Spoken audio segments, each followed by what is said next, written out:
Welcome, race fans, to the very first episode of Splash and Go with Tommy Joe, a Funch production. I am your host, Tommy Joe, with our special guest host today, longtime friend, longtime NASCAR fan, Alexx Reckless. What's up, Tommy? How's it going, Alex? I'm okay. So, we got a lot to talk about this week, don't we? We do, since we've had, now this is the second weekend off because of the Olympic break, because NBC is covering that, and their NASCAR races on, or NASCAR's with NBC. They had to pause, but I think it's a little bit of a good break. Yeah, I think that the drivers like it. Kyle Busch seems to be living the best life he's been living lately. If you followed his social media, he wasn't even like, it was like the first week. Yeah, it was literally like right when, like once they left New Hampshire, he was just like being chased by cops on a golf cart. Like Kyle Busch is living his best life. I can tell you that right now. Yeah. All right, so let's get down to business here. We have 4 races left before the playoffs. We have 2 road courses, which Alex just brought up. That is, I think, the first time in the Cup Series that we've gone back-to-back to road courses. Well, now that they brought in so many road course races onto the schedule, which I personally love. Me too. I'm a big fan of it. Brings a lot into what you have to do to be a good NASCAR driver. But yeah, you got 2 road courses, the Glen, and then the first Cup race for the road course at the Indianapolis. Yes. The Verizon 200 at the Brickyard, which I will say last year when Xfinity raced there, we were huge fans of that race. Such a great finish. That was what, like 5 cars battling for the lead? Yes. Where else do you see that many cars battling for the win? Not the lead, the win. The win, yeah. The win. Like that was really great tight-packed racing. Mm-hmm. And then we have... especially for a road course. Yes. And then we have the Firekeepers Casino 400 at Michigan. And then the season finale at Daytona, the Coke Zero Sugar 400, which I will be there. And hopefully I can get a good podcast in down in Daytona. And that race itself is essentially a wild card. I would say that is NASCAR's version of a wild card. I'm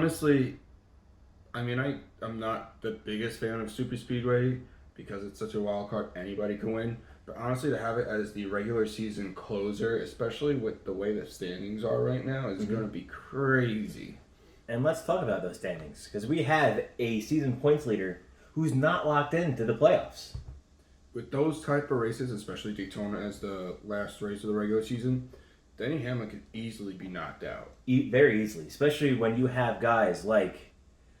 Let's look at the playoffs here. 1 second. When you have guys like...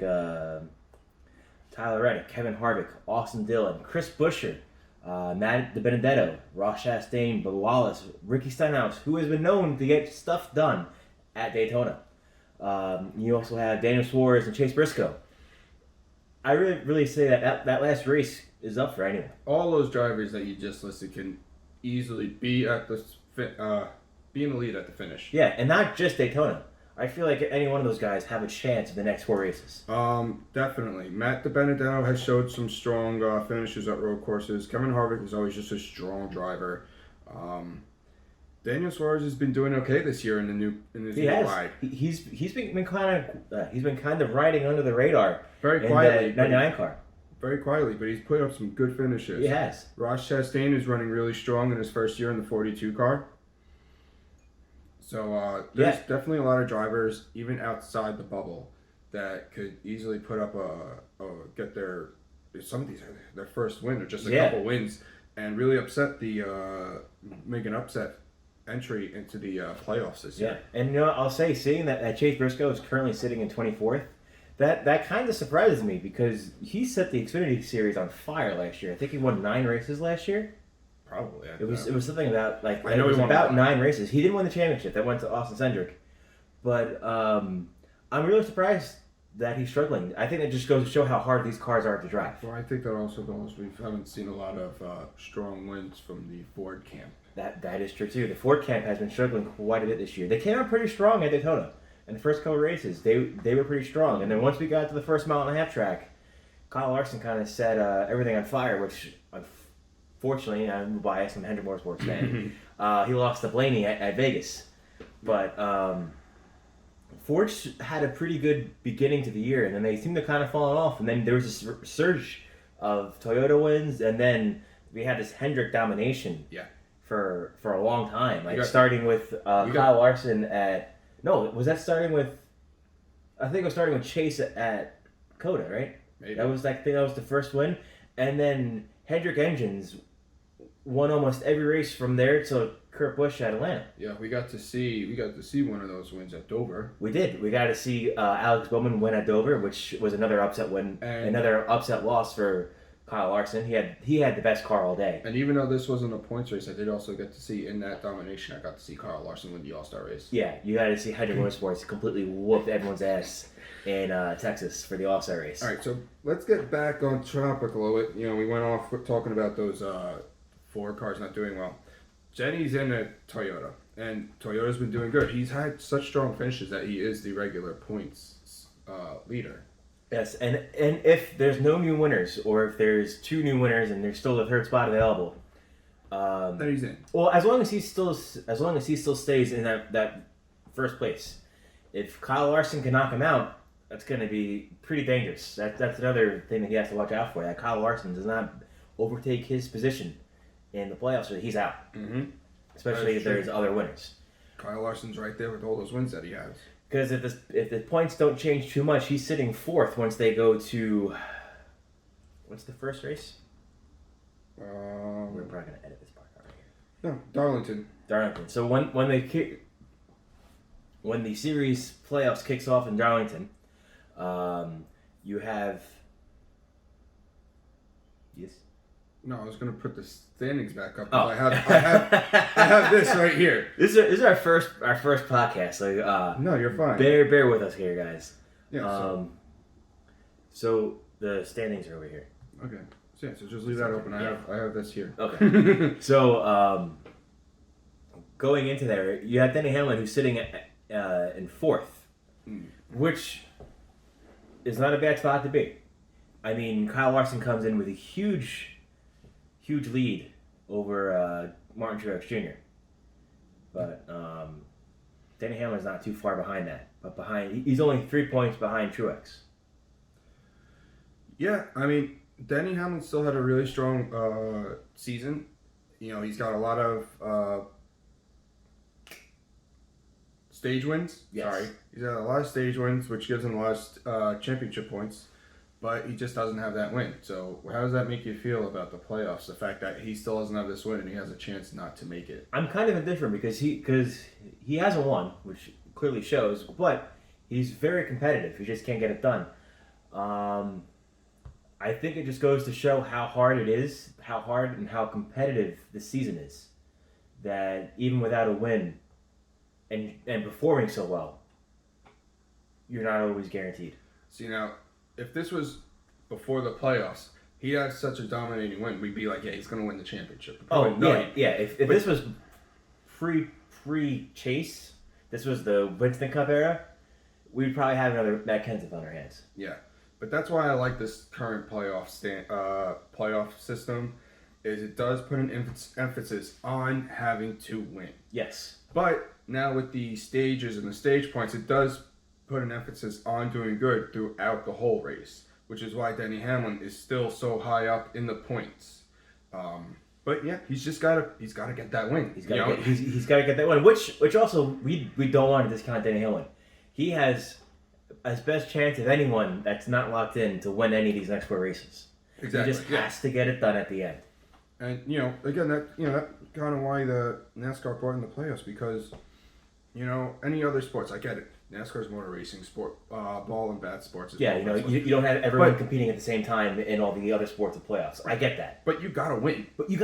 Yeah. So that's why the way this is shaking up proves you have to do good. You have to win in the season. But now, if he does make it in, he's still going to be starting strong because he's performed. Yes, he's starting 4th because in that this point system rewards winning, but not only winning, consistency. Because if he could get a win, he's poised very well in the playoffs. Yes, he is. He will become.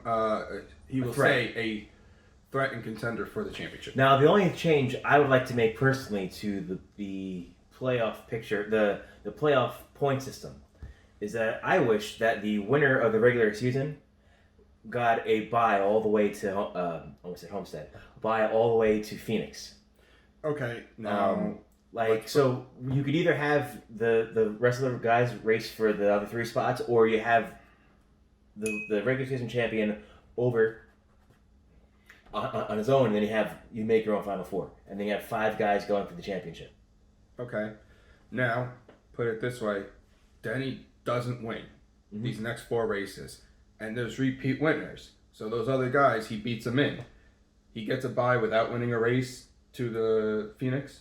Well, that's why I think it would be fair to have another 4 guys compete for, and have the 5 guys compete for the championship instead of 4. Because that way, if he does have a really poor playoffs like Kevin Harvick last year, he's not taking that spot away from someone that deserves it. Okay. It's an extra spot. And I feel like it can make it more entertaining. I kind of understand that. It's a little, I mean, people say NASCAR is gimmicky to begin with, but you do wanna really put emphasis on winning the regular season. So I guess because we always see people complain that the regular season doesn't matter. The 26 races that start the season off don't matter. Clearly, it's the last. Well, we know they do, but it's the only last 10 that matter. You just have to be good in the last 10, like Tony Stewart back in 2011 when he won the championship. What was it? Yeah, it was 2011. Mm-hmm. How he won 5 races that year, all in the playoffs. But that's when it counts. That's when it counts. But I think that would be a way to make the first 26 races really matter, because you want to win then. Because you win that, then you automatically are in poised to win the championship. Not win, but you already have a shot to win the championship. Yeah. And you can kind of take the pressure off and enjoy the playoffs. Okay. Yeah, you know what? That's not a bad point. So NASCAR, if you're listening, yes, maybe think about that. That's really not that bad of an idea. I actually agree with you on that. It does put more emphasis on still doing good throughout the season. Because it pays off it rewards the driver for driving good for 26 races. And it doesn't take away someone else's position at the final race. Right. Okay. In case they do fall off over the last 10 races. Okay. Yeah. That's. What's next on the list? We have New Hampshire. So New Hampshire was I believe it was a low downforce, high horsepower package, right? Yeah, because it's even though it's a mile race, it's still races very much like a short track. Like a short track. And Ford this was not the Ford that we've seen all year. Nope. This was a new kind of Ford. Well, did Eric Almirola? He didn't dominate the whole race. He was strong the whole race. Yeah. Like he dominated towards the end. Mm-hmm. I would say this was more of like an Alex Bowman at Richmond kind of win, where he wasn't really poised to win it, but then when he won it, he definitely deserved that win. Oh yeah. But even Kevin Harvick was doing well. I don't remember if he led any laps. But he definitely had a strong car. I don't remember him being in the front, so no. Joey Logano overcame that really poor move by that Penske employee that decided to work on the car on the flag. There was a lot of backlash on NASCAR penalizing the 22 team because unfortunately, was it 20 years ago, Adam Petty lost his life at New Hampshire with a stuck throttle. And Joey Logano couldn't go wide open. But I think if they reasoned with NASCAR and said, hey, once we go back yellow, just give us a couple minutes to work on the car to get this fixed, I think that would have been fine. Yeah, but you don't break the rules. No, it was a red flag. Yeah. You don't touch the car. And the guy just stuck his arm right into it. And he knew he was doing something because he didn't open up the hood. He didn't open the hood. He went in through the air duct. Uh-huh. So the guy knew he was doing something wrong. But Joey clearly had a car to beat because he overcame going down 2 laps and he finished 6th. Don't ask me. I'm pretty sure he had a top 10 finish and but Ford had a great showing at New Hampshire. Is this a sign of new things to come, or do they just have a good car with that low downforce, high horsepower package? I don't know, because what you were saying before, they started off pretty well, but they just haven't performed at all this year. You saw the domination of the Chevys with Hendrick Motorsports and Toyota as well. Toyota, Joe Gibbs just dominated. Well, yeah, I mean that's really the only thing. So there was, Ford it was noticeable. It was lacking this year, and And even so, okay, if they are strong with the low downforce, high horsepower, the next few races just to get into the playoffs, Yeah. that Well, I won't think fall I into think they're low downforce, high horsepower, aren't they? The road courses. yeah, Michigan's but not. no, but have they been doing good at the road courses? No. No. So Ford for the next 4 races not gonna do well. Then after that, you got Darlington, Richmond, maybe, but they're not. They haven't been strong. Yeah. Strong Yeah. in the They short really track. have not been that strong. I don't think Ford's just gonna keep doing good this year. I just think they really. I don't know if they just focus on New Hampshire. They just had good luck at New Hampshire and ended up being where they needed to be. It's just shocking to see how dominant they were last year and to fall apart Well, this year the way they did. can I just give what I think? Hey, this is what we're here for, man. I know. Well, when Ford introduced the Mustang, when you looked at that Mustang, it looked like a blown up fast version of it. Fusion, It was the Fusion. It was the Fusion. Dominated in the Fusion. And they did, yeah. So now that Toyota and Chevy saw that, and Chevy blew up their car a little bit, Yeah, so they changed. I think that was 2019. They changed the body. Yeah, they changed the nose after the Mustang was introduced. Mm-hmm. So now that Chevy and Toyota caught up with what Ford did doing with that body change, Ford couldn't keep up with them. Yeah, it became a race by the power and driver, and Ford just couldn't keep up. And that can lead us into our next Part. Our next segment here is this next gen car. How much are teams willing to invest into this current car for a car that we think is not going to race next year? Because I've been listening. I listen to Joe Pumper Clear a lot, and a lot of the guys on that podcast are not very positive that we're going to get a full season of the next gen car next year. You don't think so? No, because they aren't sure how safe the car is.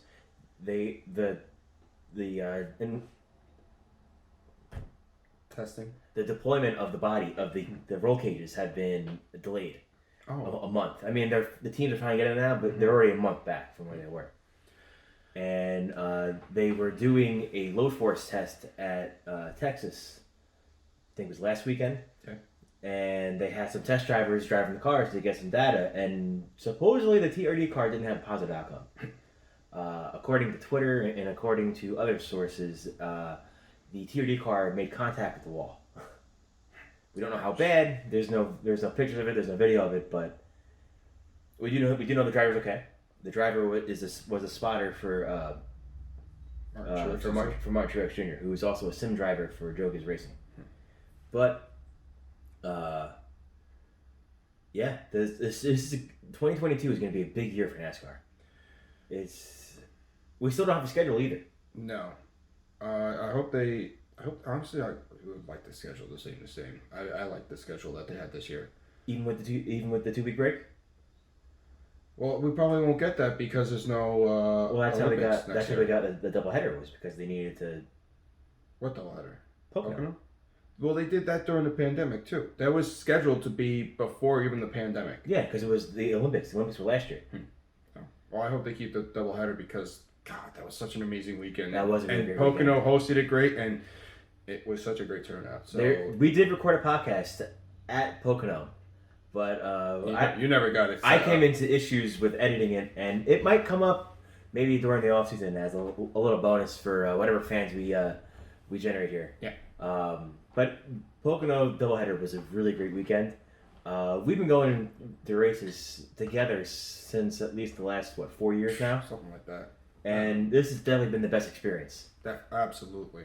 We did camp at Dover one year, but we rented the camper and being able to be inside the track was just a totally different experience. Yeah. Don't get me wrong, Dover's a great track, but being able to camp inside of a racetrack is so much better than camping outside of a racetrack. Because then you have to be relying on shuttle buses and just walking so far. A lot. Where you just wake up and there's just NASCAR all around you. Yeah.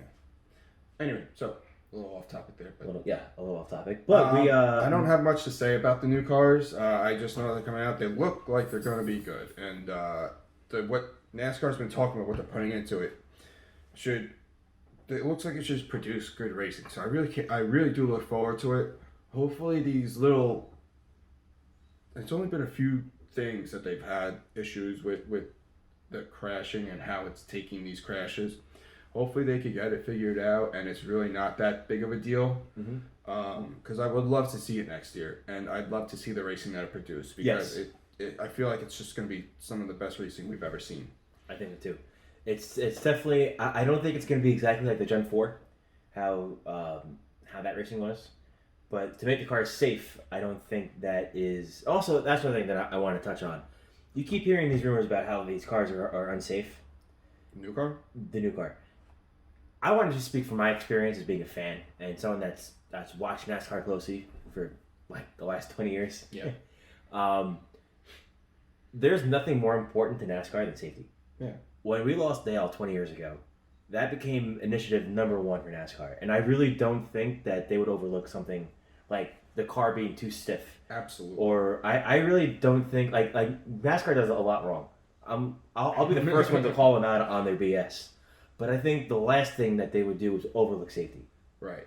And they had a lot of safety safety measures in this current car. Yeah. And while they're getting a new car, I would imagine they transfer a lot of that over. Mm-hmm. I think one of the things they were having issues with is the way how this new car's built, where it's like your centerpiece, the cage, and then you have the bolt-on rear and the bolt-on front. That might be the one issue I think they're talking about what it is, but I could see that being a weak point, not a strong point, because they're saying that the car's too stiff and it's not absorbing the impact.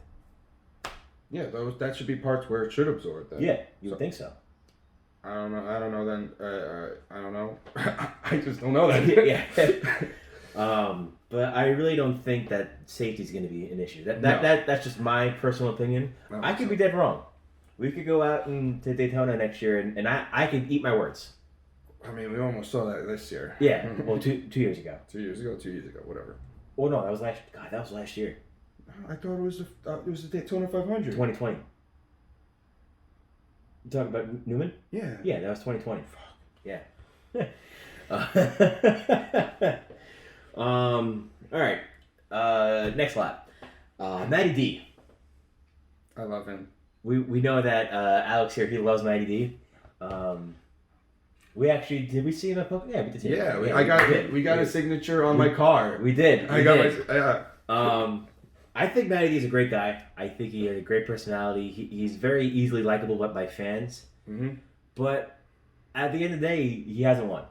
He hasn't won, but he's put up the finishes that prove that, and if he gets a good ride, he could put up finishes. He could put up wins. He's just never been in good equipment.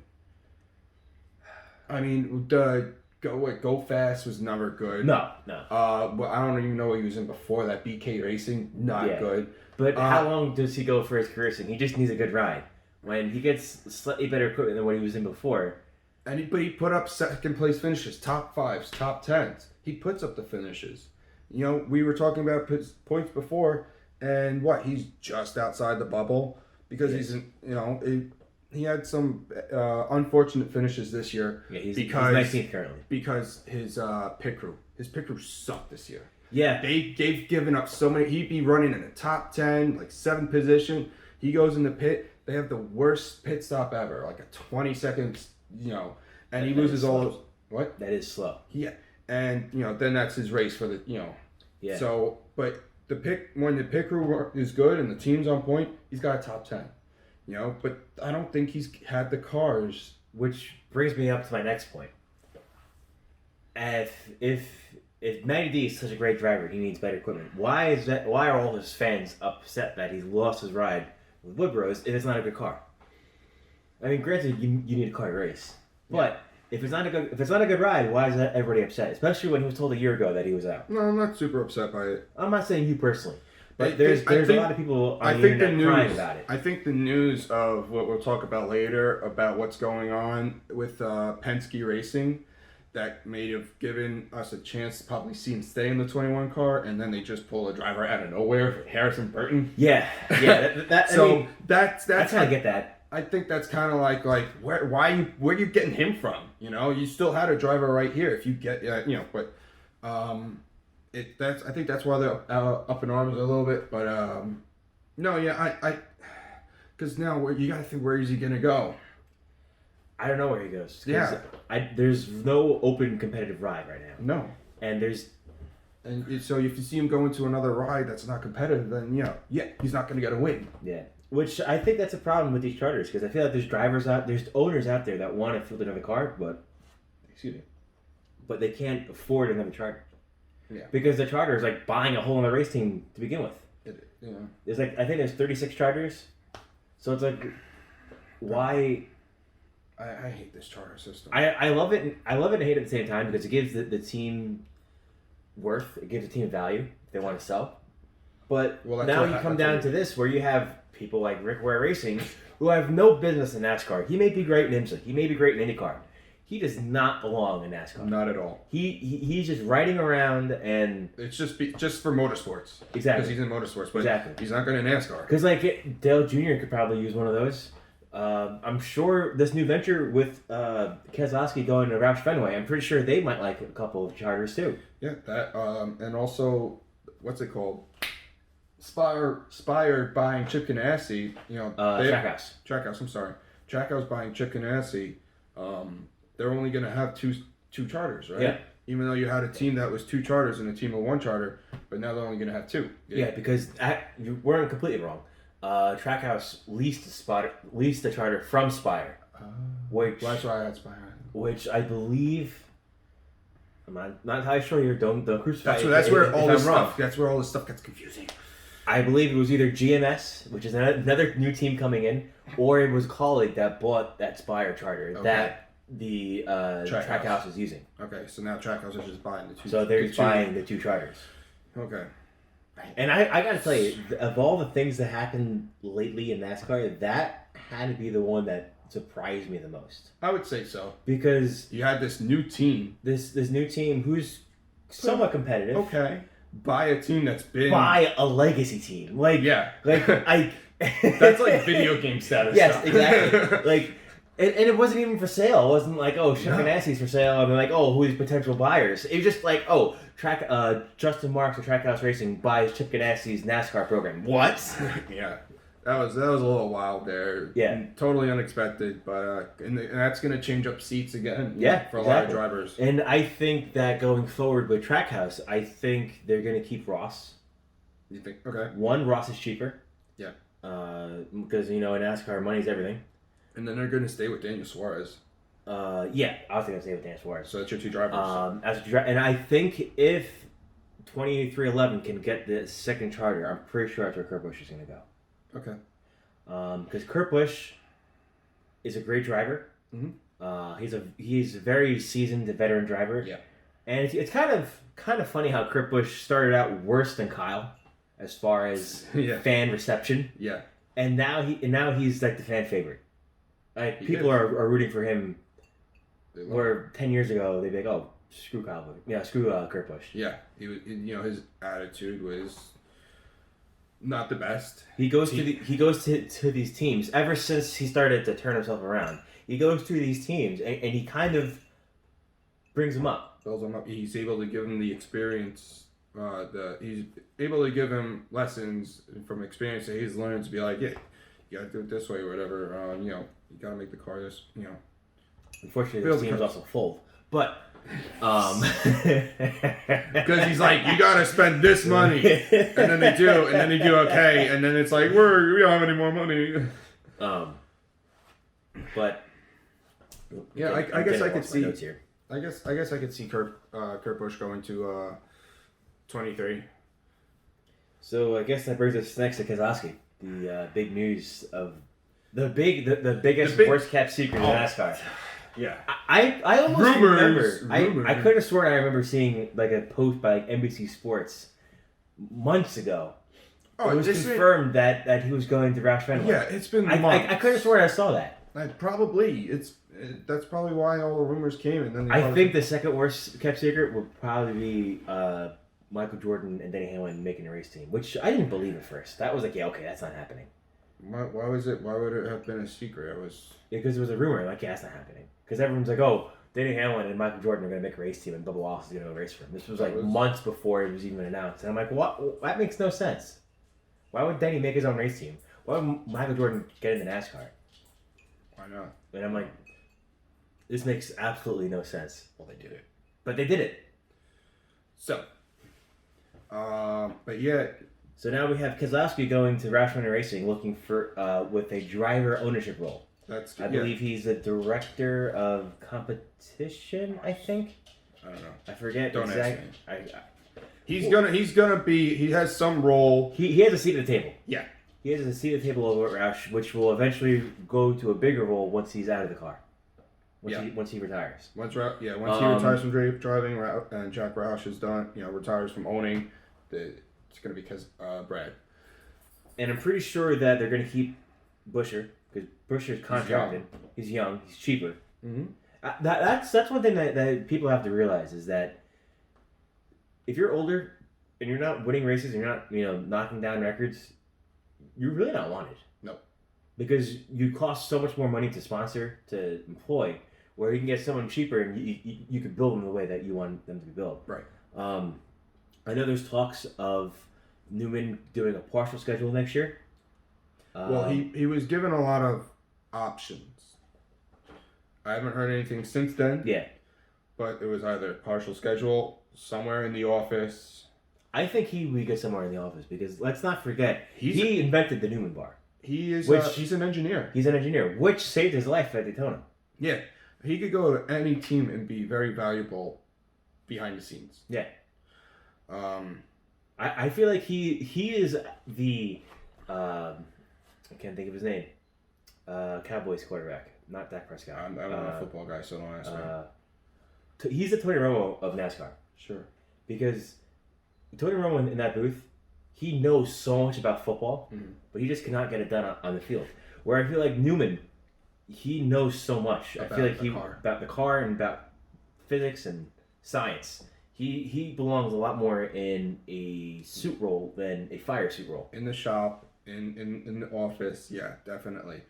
I mean, he's got some wins. He's got some good finishes. He's a good driver, but especially now, he doesn't put up the finishes that a veteran, And it's crazy to think that I think it was back in 2014 or 2015. He was in the Final Four. Was he? He was without a win. Well, I mean that had he got the better finish at Homestead, we'd be talking about former Cup Series champion Ryan Newman. Yeah, but he's not a former champ. He's not champ. But that's what and again, like I said, he just hasn't been performing. So it sucks to get that short end of the stick about somebody else's news. Yeah. But Roush and Keselowski have said that he's got a spot there. It's just don't know. I guess he hasn't just chosen anything yet. So yeah, I mean it's still early. I mean, this is his life that he has to consider. So you definitely don't want to rush that decision. No, and he might even take that. There might be another spot that someone offers that he might like. So it's something that we'll see what happens in the future. Yeah. But I think as much as I hate Brad Keselowski, it's definitely a good venture for him to go into the driver owner. I don't know what it's going to do for Roush Fenway because they haven't been performing these last couple of years as a... no, they have not.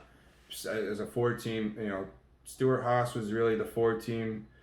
And then you had Penske. Yeah. Which I want to add. It's kind of sad seeing Roush struggle as much as they have because when we got into racing, we were Hendrick Motorsport fans. It was Hendrick and Roush. It was if it wasn't Hendrick Motorsports winning, it was Roush. Yeah, it was 2 5-car stables. This was before all the charter system too eliminated to four cars. But you had two powerhouses from the two American makes, Ford and Chevy, winning races all the time. Yeah. And now Roush is a 2-car team that maybe gets a top 10. Which is what I was really worried Hendrick Motorsport would turn into a couple years ago. What? When Chevy had that huge struggle with the equipment. Jimmy Johnson wasn't winning. Chase Elliott wasn't winning. Yeah, but then Chase started winning. Then Chase started winning, which I believe has something to do with.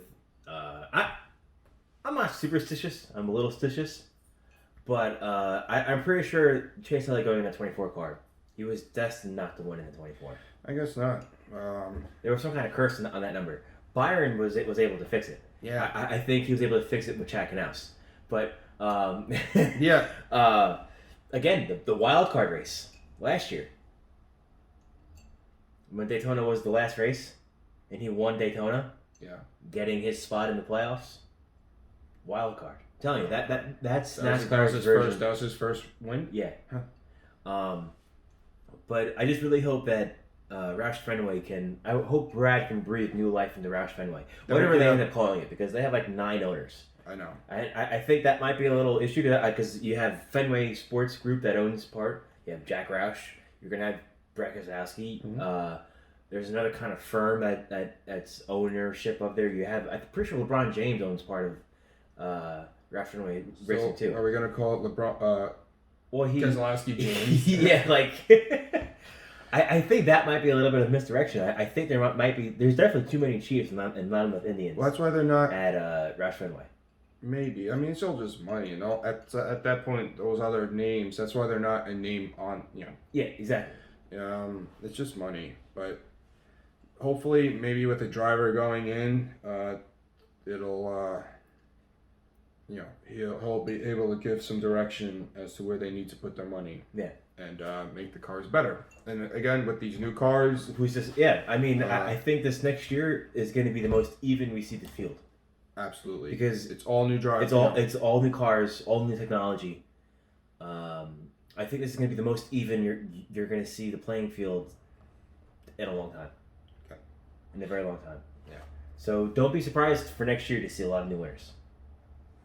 I agree. I would equate this to the iRacing series they did last year. Sure. Because these cars are supposed to be pretty much equal. We're all getting the parts in the same place. And that's what I thought. iRacing was a fixed setup, so like it was. But then that's just who's ever better at the simulator. But like Timmy Hill was on fire.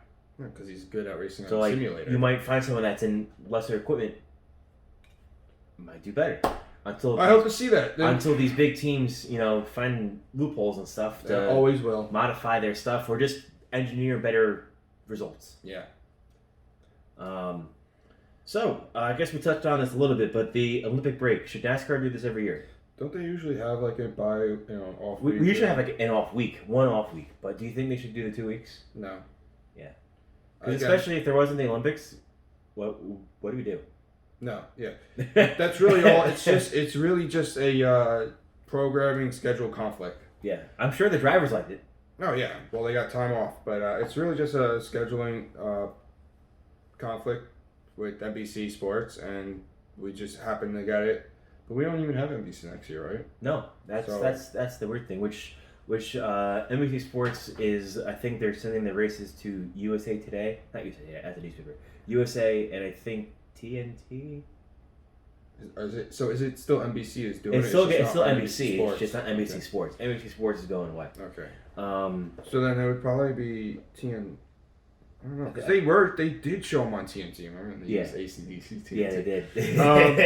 I don't know what it'll be. But I guess that if they keep this contract and they do that, then we don't have to worry about the Olympic break. Mm-hmm. But no, I mean maybe a week off for the drivers and the teams to have that time off. But no, this 2 week thing is a little too long. Even though I'm enjoying watching the Olympics, I would like to watch some NASCAR. And there are some more motorsports. Yes, markers racing. Yes, and we do hope on the plan on in the future to cover more motorsports than just NASCAR. But we're just both big NASCAR fans. Yeah, this is our first podcast, so we're just. Focused. I like any kind of racing, any kind of motorsport racing. I'm into it. I'll watch it. Nice. And there's also talk that I think next year or 2 years. I think next year, some of IndyCar racing is going behind the paywall on Peacock. Do you not know what that means? No, not at all.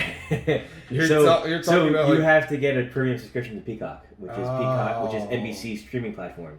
But not only do you get, don't you have get a lot with that? Well, yeah, you get Peacock. You get access to Peacock. Yeah, but everything that they offer. But you get all the racing practice, stuff, all the qualifying stuff you wouldn't get on TV. Yeah. Which I've been saying this for a long time. I think NASCAR needs to get their own streaming platform and just have NASCAR content. Because if it wasn't a ridiculous amount of money. You can get that with Peacock. Even when it was still Fox, I think they have special NASCAR stuff. NASCAR home track and whatnot. If it wasn't a ridiculous amount of money, I'm pretty sure most fans our age would want this. It's just the older fans that's the way it's going now though. would lose. Because if they're gonna die in 10 years anyway. A little harsh there. But I think I'd be okay with it because the NASCAR TV contract goes to 24, I think. 2024. Okay, so yeah. So after that, that's when it would change. Okay. So either they go to a streaming service with one of these people, like Peacock or Fox or whatever, or they make their own. Yeah. Now, I guess it brings us to our last point. Picks for the next race. So we have Watkins Glen coming up.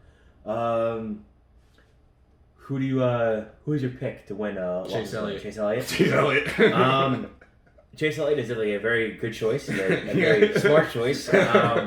I'd probably go with Kyle Larson. I think this is where we're going to see Kyle Larson kind of shine back to where he was during the beginning of the summer. It's going to be between the two of them because Kyle Larson, he won a couple. What was the road course race he won? He won Sonoma.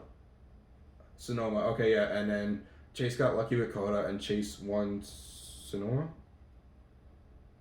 We just said that Kyle won Sonoma. Oh no! What did Chase? No, Road America. Road America. There's so many tracks now. I'm sorry, I got confused. I'm pretty sure Chris Bell got lucky at Daytona. Road course. Oh yeah, because Chase was supposed to win that. Chris Bell, he was, and Larson got really close, but he overdrove a corner. Yeah.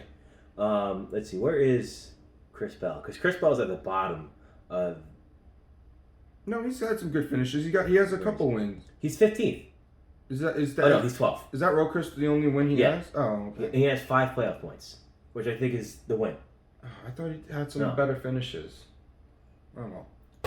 Yeah, Chase was poised to win that road course, and I think something happened to his car, which is why he didn't win the Daytona road course. Chase has always been, ever since he got into that 9 car, he just outperformed everybody on the road course. Yeah, which I think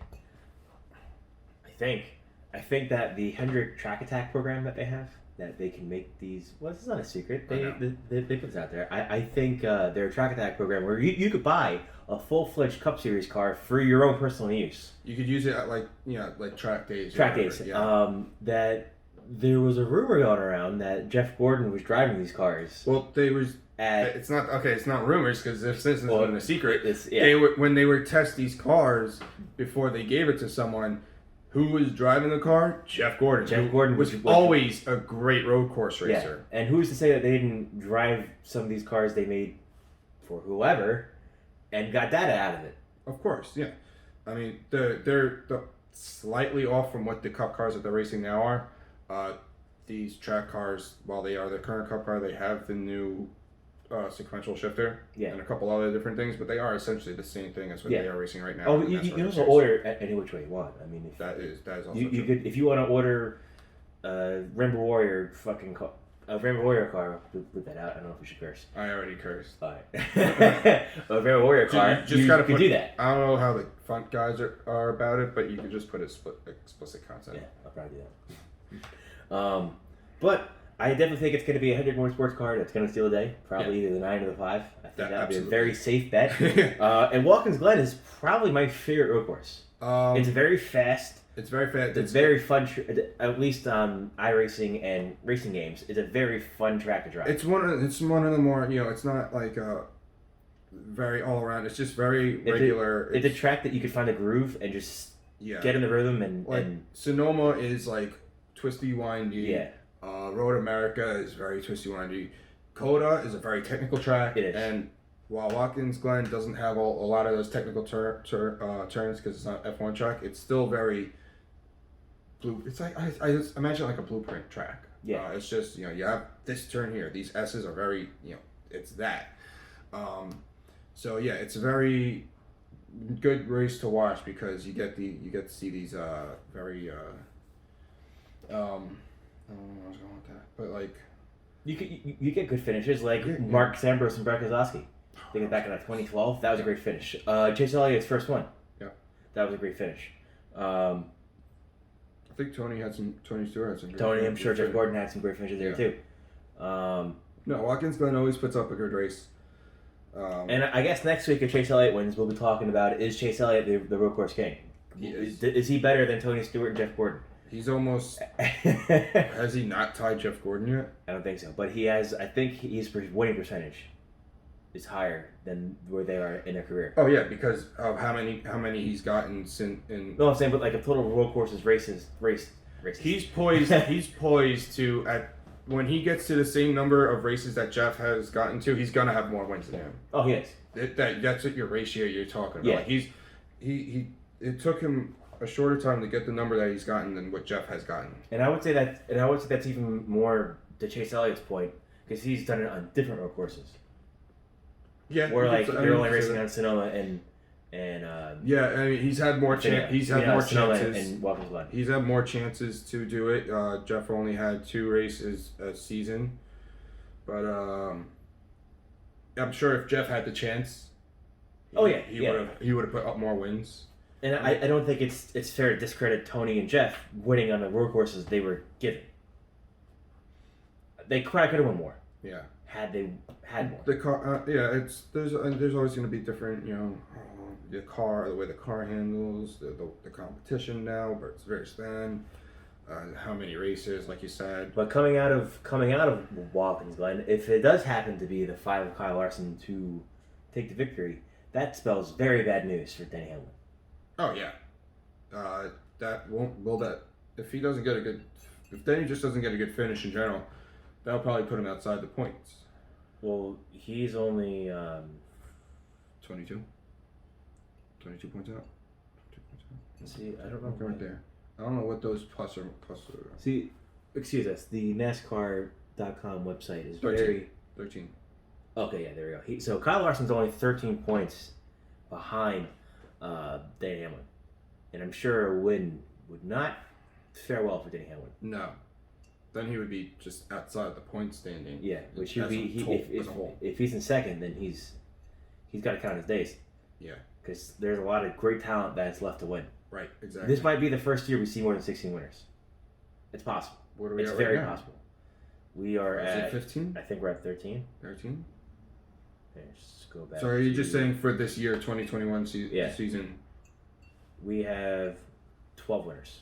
Okay. Yeah. So we can't get more than 16, but we can get 16. I think so. It's very possible. Are you saying before the playoffs? You're not saying before the playoffs. No. You're saying for the season. I'm still confused on what you're talking about. There's been 14 winners. So you're saying before the playoffs? Yeah, there's been 14 winners. We can get 16. I guess with Daytona and Michigan. Is that 14 or is it 13? I think it's 13. Switch it. It's 13 because you have Denny Hamlin up there. That's right. So there's been 13 different winners. Okay. We could have 17. Before playoffs. Before Darlington, we could have 17 winners. That hasn't happened yeah, yet. I could see that as a possibility. I think NASCAR and Fox wasn't lying when they said this is the best season ever. Oh yeah, by far this is amazing. Yeah. To watch every single you want to watch every single weekend. So I guess this is time we sign off. Is that it? Yeah, we touched on everything we wanted to touch on. Sorry for the lack of what I'm doing right now. Lack of knowing what we're doing because this is our first podcast. I've never done a podcast before. Yes.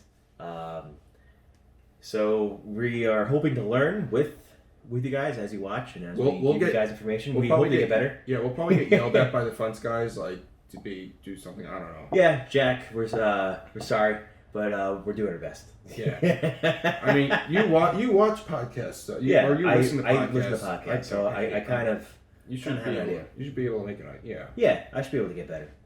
But anyway, so it's Time Joe, and I'm signing off, and this is Alexx Reckless. I think we need like a catchphrase, don't we? That's totally up to you. Isn't it? I would just say you're fucking. Excuse me. I would just say your whole thing. Well, anyway, this has been the very first episode of Splash and Go. Have a great day, great night, whatever time it is that you're watching this. Brought to you by Fat Unathletic Nerds Talking Sports. The sports pod with dad pods. Thank you and good night.